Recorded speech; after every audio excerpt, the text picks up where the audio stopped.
the Resilient Together program. It was a partnership between us and the Center for Sustainable Living.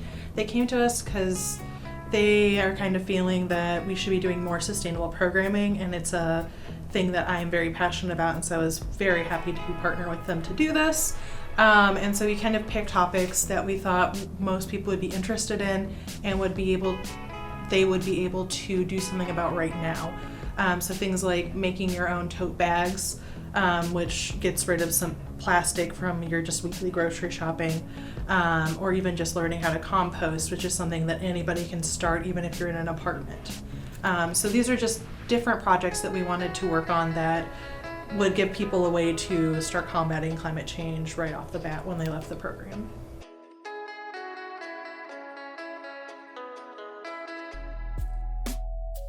The primary mission of Green Camino is all about hope and transformation. Kind of like the story of a seed or the story of compost itself.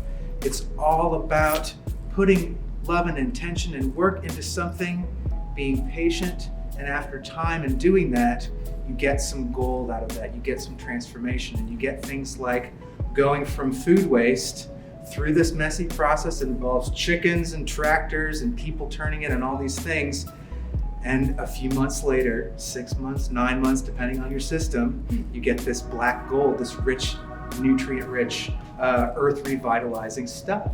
Although our business is meant to help people who do not compost at home to get them to compost through us, we also very much encourage people to do their own compost, right? In an ideal world, everybody would be just taking care of their own food waste and composting it themselves. So we're very aware that some people don't have a backyard to do compost. We think that warm bins is a great way to get started, because the excuse of like, oh, I live in an apartment is actually not an excuse. We started with a very small warm bin under our sink in a 1-bedroom apartment, like a studio.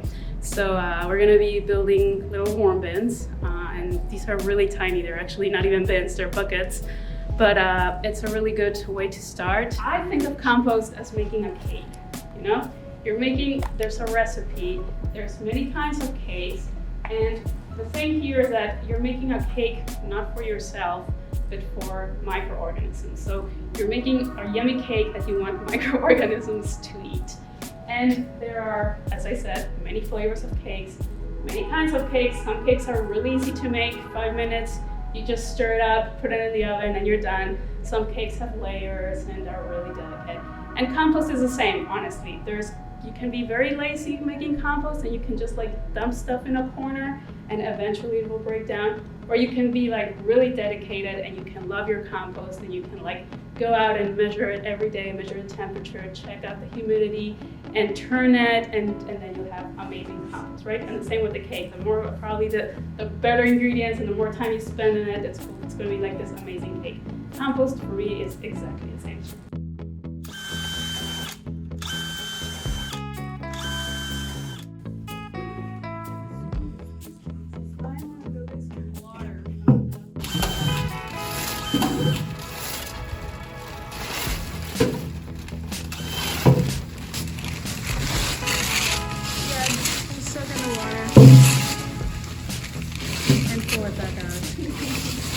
It's not a lot. Don't squish it because you want it to stay like fluffy. Okay. And just put it back in there? Yeah, just put it back in.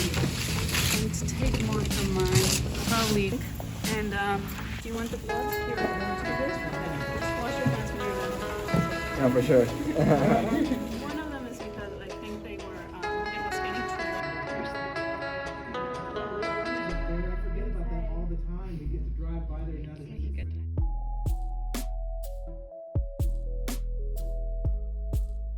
The idea is to take used, old t-shirts that almost everyone tells us they have lying around and make bags. It doesn't require any sewing. It's all about cutting and making lines and knotting, tying. And it's fun, it's a craft. When you work with kids, we learn they don't even know how to tie because of Velcro. And so they become introduced to a craft, a nice side product. We discover these are also very nice bags to wrap presents in. You don't have to use gift wrapping paper. So there are lots and lots of advantages, and we hope that people will talk to others, teach others, and it will become a big thing one day.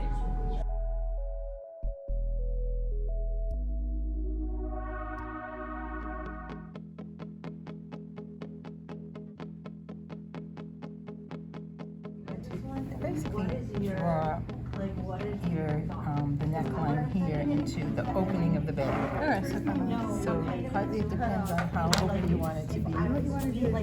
outside of the seam, just so that it doesn't break. Oh, so it doesn't right on the seam.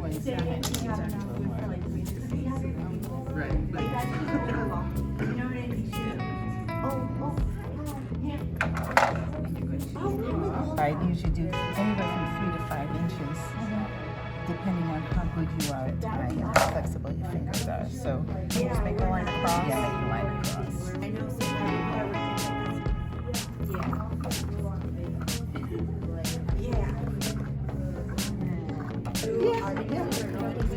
And then you just cut up to the line? Yeah, go to the line, but before you go any farther, I'm going to give you another hint.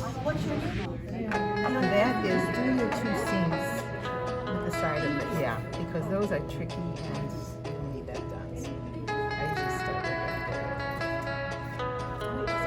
I definitely want to know what I should want to commit to that, and then like, you know what I mean? Yeah. What was your name?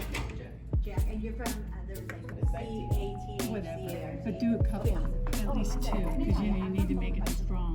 Yes, holding myself. We're the one, yeah. Tight. Yeah, this is the thing we're always having, we're often having to show kids that they don't know how to tie knots anymore, you know, in the past. Really? And the city to. And it's a hard thing to teach. Yeah. that's really cute. She got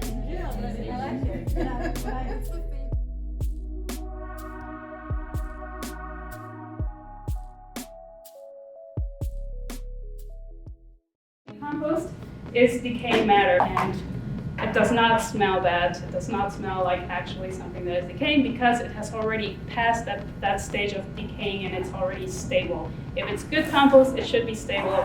It should look really dark color. It should smell earthy. It should never smell bad. If there are many kinds of worms, some of them are actually invasive. And so you don't want to just, if for whatever reason you get tired of your worm bin, you don't want to just release them to the wild because they may not be the kinds of worms that you thought they were. Generally speaking, most people use red earthworms and or red wigglers and European knife rollers is what I've seen the most used. I think the red wigglers are the ones that are easiest to get. They're also used a lot for fishing, so you can just go to the gas station by the lake and just really buy them there. They have them in the refrigerator. You'll get some here. Worms eat their equivalent of their weight per day, so they eat a lot. And again, they're not eating the food waste, they're eating the decomposed material, but still, they're eating a lot, and so they are pretty efficient. Now that being said, you would have to have a lot of worms to process. If you're one of those humans who wastes a pound of food per day, that means that you need a pound of worms to eat your food every day. So you would need a lot of worms to process your food. So I will admit that a bin is not the most efficient way to compost all your food.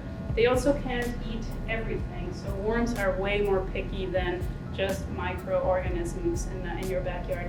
They won't eat meat, they won't eat citruses, they won't eat onions, garlic, spicy stuff. So you have to be way more careful with what you put in there.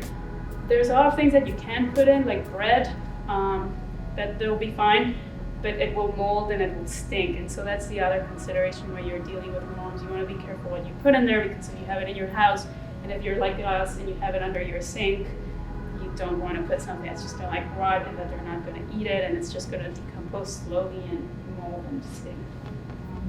There are 2 bins here. The one in the top is the one that actually has the worms and the bedding and all that stuff.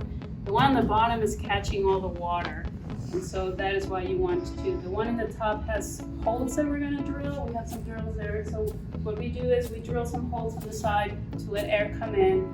We drill some holes in the bottom to let the water come out.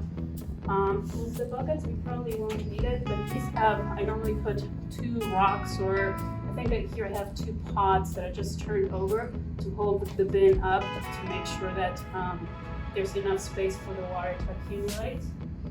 And if you all just want to come over and look at it, This is a bin that is actually, yeah, just come and look at it. This is a bin that I have been not feeding my worms for a while. And so it has a lot of castings, and you can actually see the shape, like they look like little tubes, you know, like it's literally worm poop. Whereas this is a bin that I just fed my worms here. And so one of the big, I guess the most common question that we get is, well, how do we harvest the castings?